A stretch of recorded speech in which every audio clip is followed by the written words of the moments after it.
Korattikkara IFA furniture ഷോറൂമിൽ stock clearance വിൽപ്പന. വമ്പിച്ച ആദായ വിൽപ്പനയാണ് കൊരട്ടിക്കര IFA ഒരുക്കിയത്. ആദായ വിൽപ്പനയറിഞ്ഞ് സംസ്ഥാനത്തെ വിവിധ ജില്ലകളിൽ നിന്നുമായി നിരവധി പേരാണ് ഫർണിച്ചർ സ്വന്തമാക്കാൻ എത്തിച്ചേർന്നത്.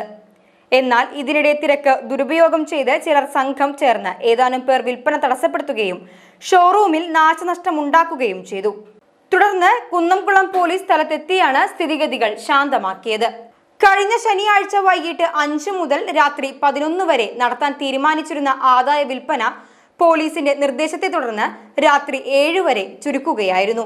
തിരക്ക് മൂലം ഓഫർ ഉൽപ്പന്നങ്ങൾ ലഭിക്കാത്ത ഉപഭോക്താക്കൾക്ക് വരും ദിവസങ്ങളിൽ ഇവ ലഭ്യമാക്കുമെന്ന് Korattikkara IFA furniture showroom management അറിയിച്ചു.